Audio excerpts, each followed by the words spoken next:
ক্যাসিনোর সবচাইতে বিপজ্জনক খেলা হলো ওই সকল খেলা যা পিছন থেকে কম্পিউটার প্রোগ্রামিং করা যায়, যেমন স্লট মেশিন। স্লট গেমের কনসেপ্ট খুবই সহজ।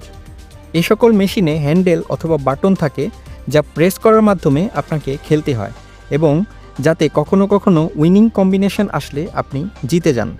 অনেকের ধারণা এই স্লট মেশিনে তাদের জিতার অনেক ফেয়ার চান্স রয়েছে, কারণ সে নিজেই হ্যান্ডেল অথবা বাটনকে পুশ করছে, অর্থাৎ পুরো গেমটাই তার নিজের কন্ট্রোলে। কিন্তু ক্যাসিনোগুলোতে এর চাইতে আনফেয়ার গেম আর কোনোটাই হতে পারে না, কারণ এর প্রোগ্রামিং পিছন থেকে ক্যাসিনো নিজেই কন্ট্রোল করতে পারে।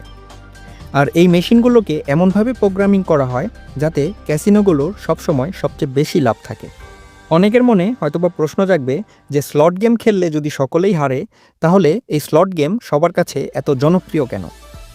এর কারণ হলো প্রোগ্রামিং করার সময় আরেকটি দ্বিতীয় জিনিস কনসিডার করা হয়,